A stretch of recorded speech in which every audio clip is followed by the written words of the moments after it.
Hi everybody, welcome to another part of this big data table tutorial. In this video we will talk about how to filter a data table. Let's get started.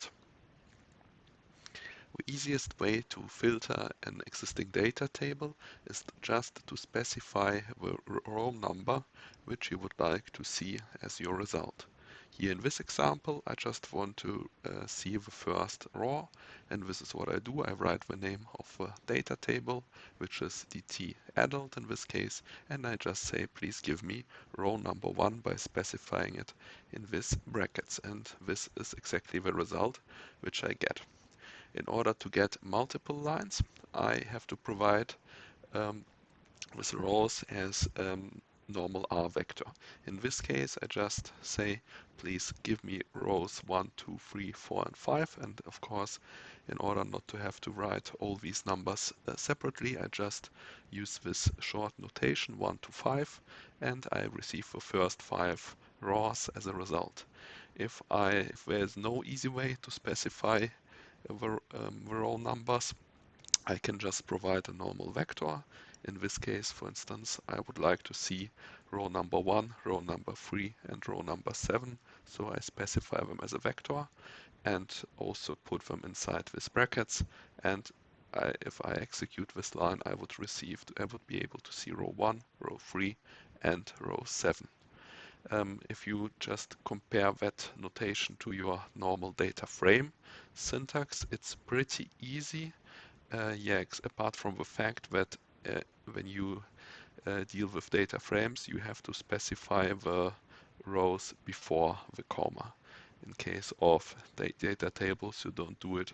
You just put the vector itself between the brackets. Another thing which I would like to mention is this .n symbol.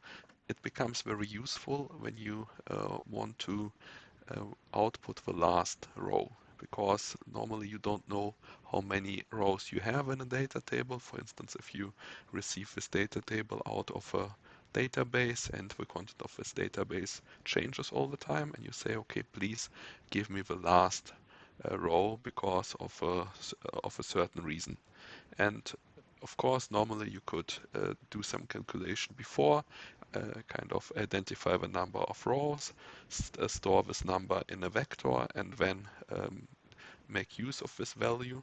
But in case of data tables, it's much easier. You can just write .n inside these brackets, and you will receive the last row as a result. And you can also use this .n as a normal variable, so you can make more complicated calculation or perform more complicated calculations by saying, okay, give me the last 5 rows, starting with the row n minus 4 and going up to the last row. And if .n is 1000, because your data table has 1000 rows, this will be 996, 997, 998, 999, and the row 1000 itself. There's of course another way by just using this tail function, which you know from data frames, and because each data table is also a data frame, you can make use of functions like tail for data tables as well. But if you want to stay inside the data table universe or syntax, just make use of notations like that, and you will get your outcome in a very easy and fast way. Another thing which I would just like to mention in this context, that is probably already clear to most of you, but just in case, is that if I perform instructions like that, the output will be placed inside in your console, so you will see the output, but it's not going to be stored anywhere, and you won't be able to continue calculating using just this subset of rows. If you want to perform your calculation using just the first 5 rows in this example, you need to store the outcome in another data table and another object. This is what I do here. I just come up with a new name and store the output in this new object called DT5 adults, and then this DT5 adults will only contain the first 5 rows, and I will be able to do all the calculations I like using this data table. Before that, I showed you how to get rows based off a raw number, and in a lot of cases it's quite useful. But to be honest, in most cases it's not going to help you because you normally don't know the raw numbers of the rows which you would like to receive. And a solution to that is, of course, to use a condition. Let's assume you would like to do an analysis on all the adults who are at least 50 years old or older.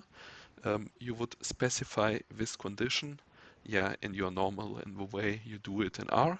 Just writing age must be equal or bigger than 50. And you will place this condition inside the brackets. And if you execute this line, you will output all the rows of all the people who are at least 50 to the console once again. But as I said on the previous line, you can just save this output in another object, and then you are fine to analyze only people who are older than 50. And the nice thing about data table, and it's actually similar to data frames, is that your conditions can become as complicated as necessary in order to perform more sophisticated filtering. You can, for instance, say, please give me all the people who are exactly 40 years old, and at the same time their relationship status down here must not have the value wife. So you have two conditions, both of them have to be met at the same time for all the rows which you would like to keep, and this is exactly what you get. One thing I would like to make you aware of is how easy the data table syntax is for filter operations like that, in contrast to the ones might already know from data frames. Once again, this instruction dt adult, where hours is 40 and relationship is not equal to 5. If you do the same for data frames, you need to specify the actual data frame in each element of the condition. So you need to say, if you use this bracket notation, that how hours per week is a column of df adult, and relationship is also a column of df adult. And to be honest, this is actually pretty obvious to humans, because we would say, where should it be apart from df adult? Why do I have to tell it several times? Yes, you need to do it because in theory this might be a vector which can be taken of another data frame, and there are some rare cases where you actually make use of this possibility, but in 99.9% of all cases it just takes you time and space to write down to repeat df adult here and here. So you don't need to do it for dt adult. Of course, you can use the subset instruction in context of data frames as well, and if you use it, you don't need to repeat df adult all the time, but still you need to write this word subset, and you see that dt with this data table notation is actually the shortest notation, and it's much shorter than the ones from the data frame and the data table, which is already a small benefit, but the bigger benefit is, of course, that this instruction is performed significantly faster than the data frame instruction. You probably won't feel the difference for this adult data set, but if you have data sets which contains hundred thousands of rows or even millions of rows, you will uh, definitely feel the difference. And in these cases, you almost don't have any other choice when working with data tables if you want to perform your calculation in a reasonable amount of time. Yeah, let's continue on that point and look at other possibilities how you can specify a condition. You don't need to specify constant values like I did it on the previous slides, but you can say, please give me the youngest person. And of course, you don't know how old the youngest person is. And because you don't know it in advance, you can just say, please find it out in the same instruction. Please give me the minimum and then look for that minimum. This is what I've done on this slide here, and this perfectly works for data tables, so you can not only make use of constant values, but also on outcomes of other functions. Um, you can, to use a more common example, you can, for instance, have a look at this mean instruction, because in my daily work, I oftentimes have to look, for instance, for people who are older than average. And yeah, how old is the average? Normally, if you work with data frames, you need some additional lines of code where you first calculate that average and then use a filter instruction where you look into the object where you've specified the mean age and make sure that the age is bigger than this mean age. But as I said, you need additional rows or additional instructions to do that. And in order to avoid additional lines of code and to write your instruction in a more compact way, you can just say, okay, please give me all ages which are bigger than the mean age.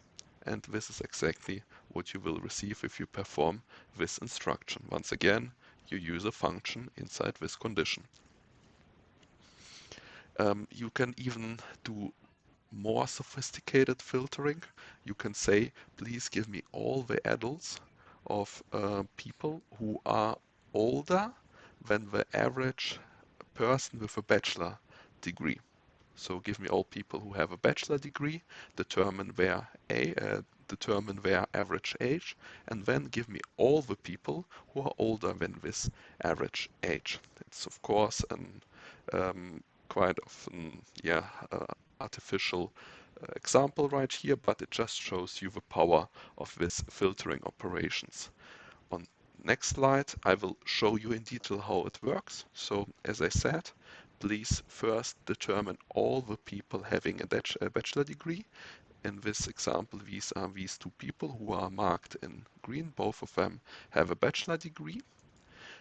All these values will be converted to a true value. All the others will become false.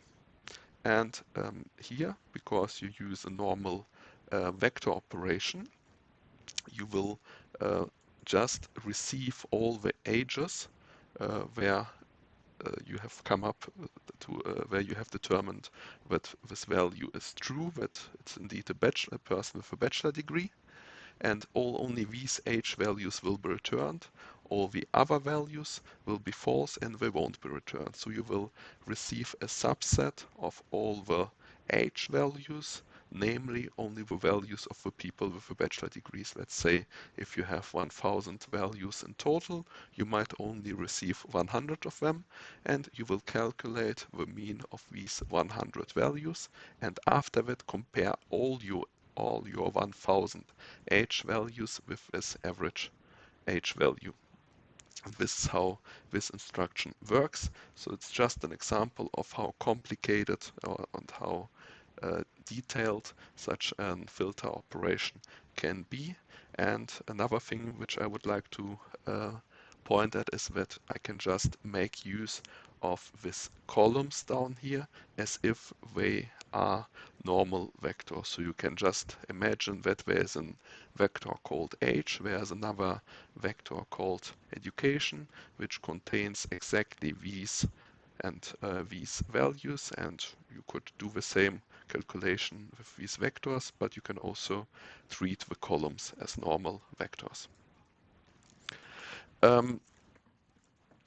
Another convenient way of filtering is by using the between operation, because this is what you oftentimes need, is that you just say, give me all the people who are between 45 and 50, and yeah, there's another way to do it. You can just say, okay, age must be at least 45 and at maximum 50, but in order to do that you have to write age two times in this case, and it's a little complicated and not very easy to see, and you need to look at it for a second time to understand that this is actually an between operation, so you can write it down in a more explicit way by making use of this between instruction between these two percentage signs.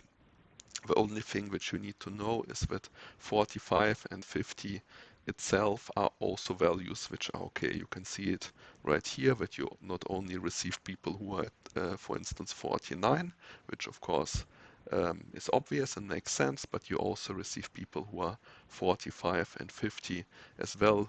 This is something you need to know because you know, at least for me, I'm oftentimes confused if these values are already okay or if it will start with 46 and go up to 49.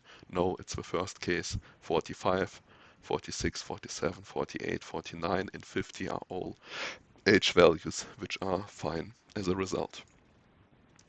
If you want to specify several ranges, so you say it's not only one minimum and one maximum value, but there are in fact several ranges of values which are fine and which I would like to see in my result set, you can make use of this in range example.